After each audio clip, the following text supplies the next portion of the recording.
parti.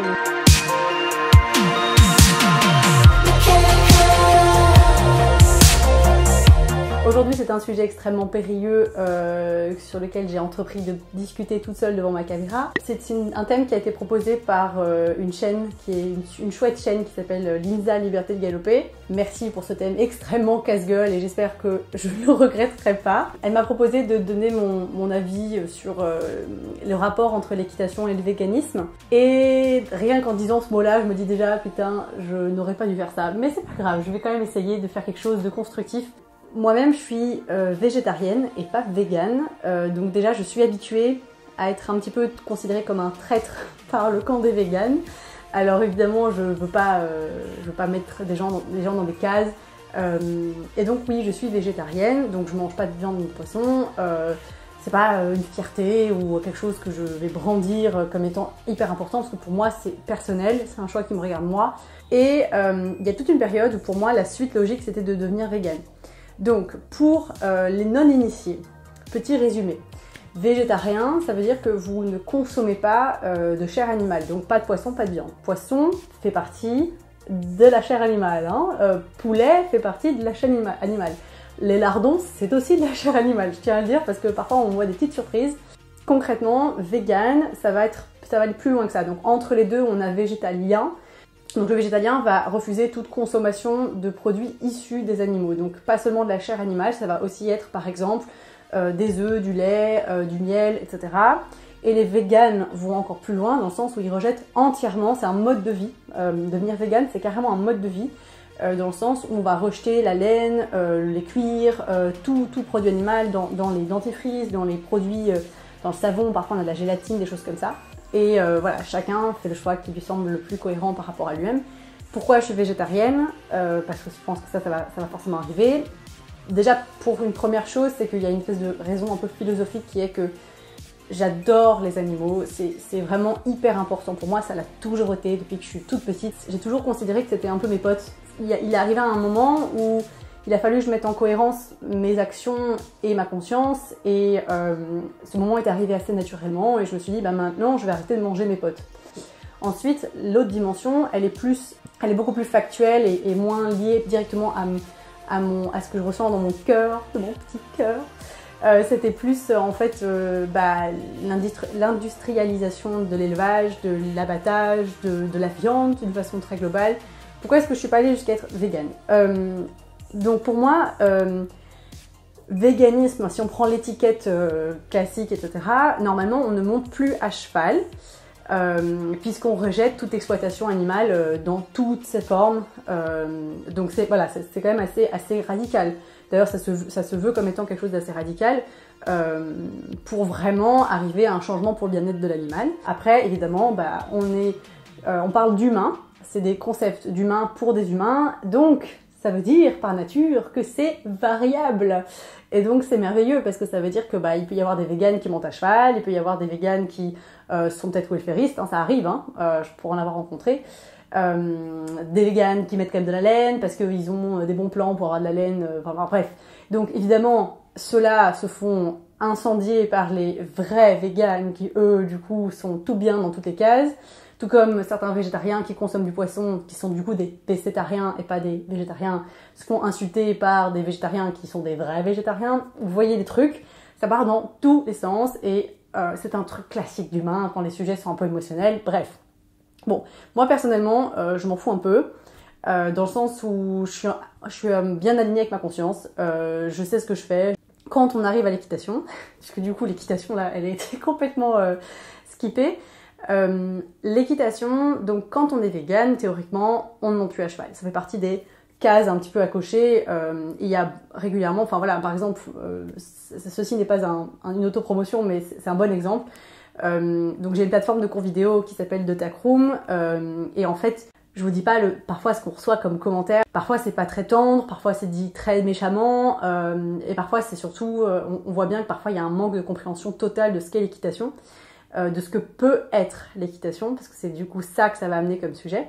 Moi, ce que j'ai envie de dire aujourd'hui, c'est qu'il faut faire attention en fait à ne pas ranger les choses dans des cases et à ne pas faire des associations binaires du style équitation égale mal. Il y a encore des cas qui sont encore aujourd'hui qui sont très minoritaires parce que cette industrialisation de la viande et de la consommation est prépondérante sur le reste, mais il existe des cas, dont l'équitation, dans lequel l'animal va pas être mis en danger, va pas être mis en souffrance.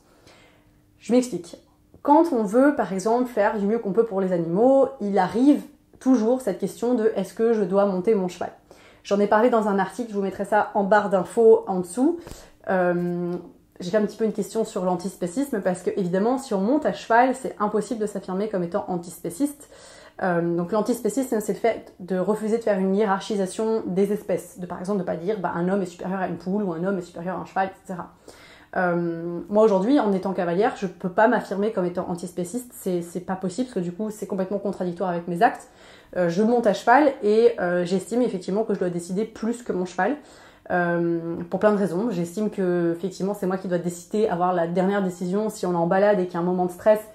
J'estime que mon cheval doit m'écouter parce que je pense être plus capable que lui de prendre une bonne décision, en effet. Parce que si mon cheval a décidé qu'il avait la trouille et qu'il fonce à travers, je sais pas, une route ou des trucs comme ça, il y a des risques de mourir. Ce que je ne veux pas, parce que j'aime mon cheval. Donc des petites choses comme ça font que pour moi, oui, effectivement, je dois décider pour mon cheval.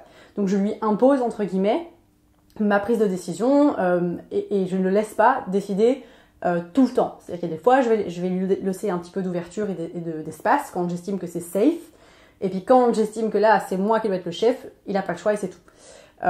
Et ça ne me pose, mais alors, aucun problème. Qu'on soit bien clair là-dessus, je n'ai aucun souci avec ça. Pour moi, c'est juste normal.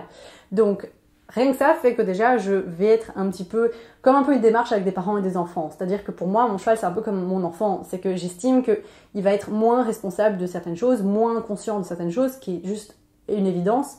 Et donc du coup, je préfère moi être un peu le papa ou la maman et dire à un moment c'est moi qui ai l'autorité pour ci, pour ça, parce que sinon on se met en danger, toi tout seul ou moi ou toi et moi. Donc ça c'est une première chose. Ensuite pour ce qui est de est-ce qu'on peut monter à cheval et être en accord avec nos valeurs concernant le bien-être animal. Oui et oui, ça c'est vraiment... je sais que c'est difficile, c'est très difficile dans le contexte actuel avec tous les scandales dégueulasses qu'on voit sur le monde du sport équestre et pas que d'ailleurs.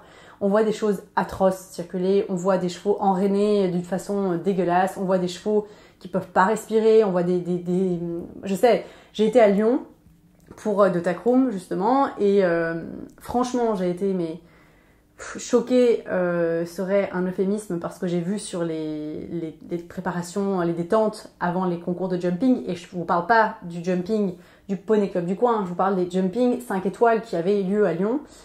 C'était horrible, c'était horrible, c'est-à-dire que les chevaux avaient les filets complètement incrustés dans la tête, la muserolle, c'était impossible de respirer pour eux.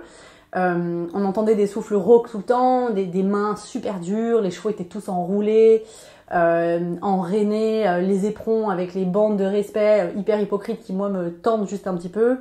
On a vu des choses horribles et quand je vous dis ça, c'est la plupart du temps.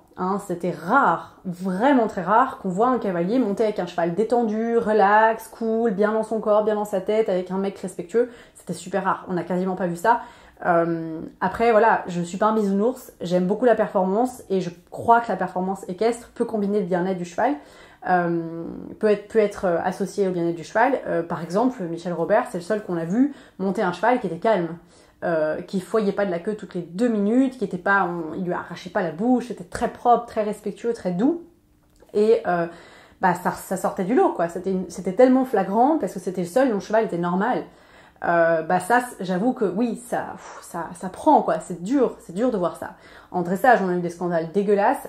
Je dois dire quand même que le warm-up du concours de dressage que j'ai vu était vachement propre. Donc il y a une évolution. Il faut continuer à montrer un autre modèle. Parce que aujourd'hui, si on en vient à se dire j'arrête de monter à cheval, il peut y avoir une notion purement spirituelle, philosophique de dire j'estime que j'ai pas à imposer ça à mon cheval. On peut le faire et à ce moment-là, j'ai envie de dire libre à vous. Maintenant, je pense qu'il faut pas non plus dire des choses qui sont fausses, comme je vois beaucoup circuler en disant oui, mais le cheval, c'est horrible, il est pas fait pour être monté.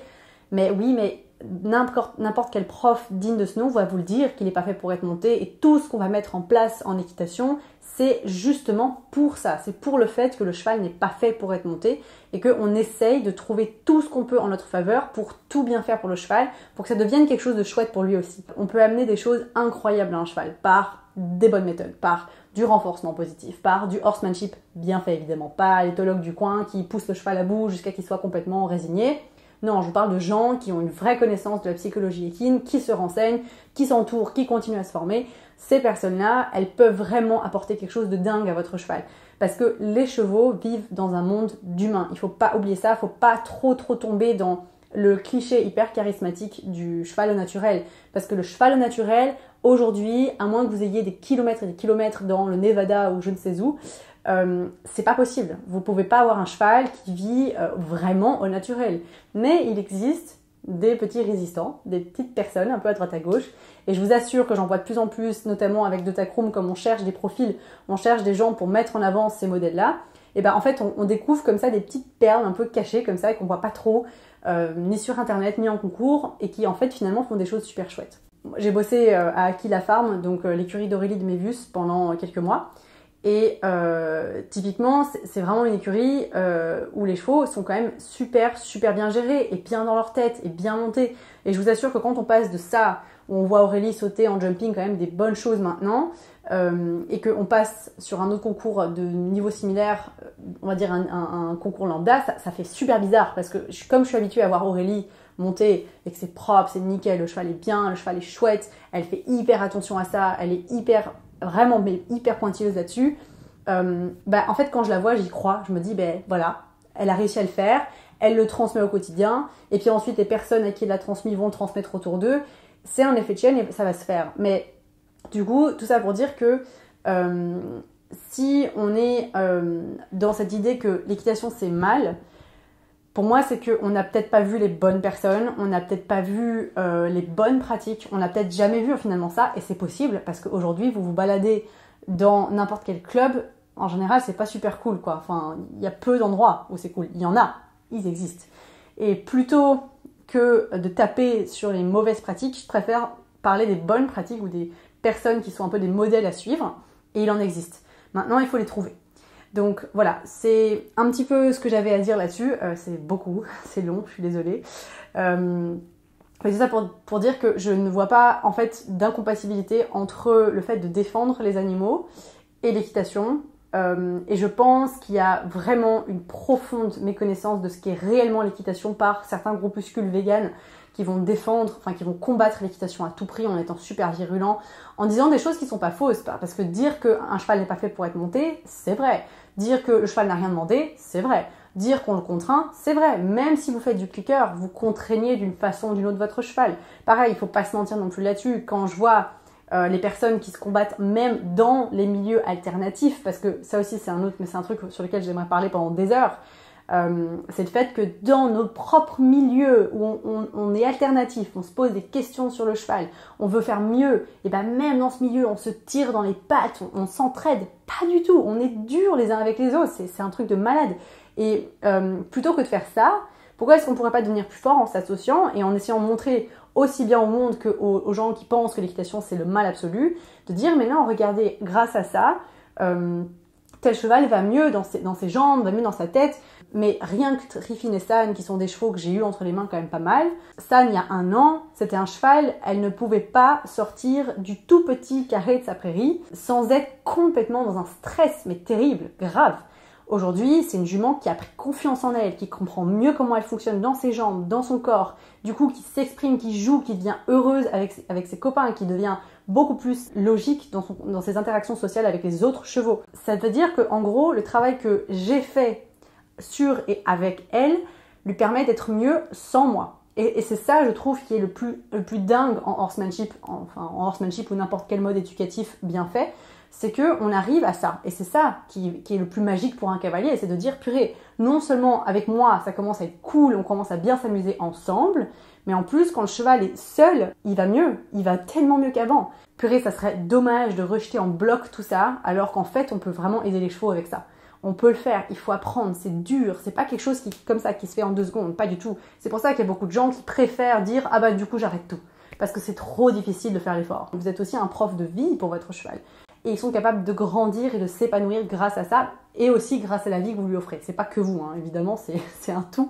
Vous n'êtes que peut-être 20% de l'équation, mais c'est important, ces 20% sont importants. Maintenant, il faut savoir se battre pour être meilleur, ça commence par soi-même, être meilleur en tant que cavalier, être meilleur en tant que homme ou femme de cheval, et puis discuter avec les autres, être ouvert, être agréable pour les autres humains aussi, parce que c'est comme ça qu'on répond des choses, c'est pas en les insultant, c'est en échangeant avec eux. Je trouve qu'il faut absolument améliorer les choses si on veut que les choses soient mieux et soient plus épanouies avec les humains. Voilà, donc j'espère que cette interminable vidéo vous aura plu et on se retrouve à bientôt pour des petits conseils techniques ou des petites questions philosophiques, un peu moins que ça parce que c'est un peu lourd. Mais voilà, bye bye!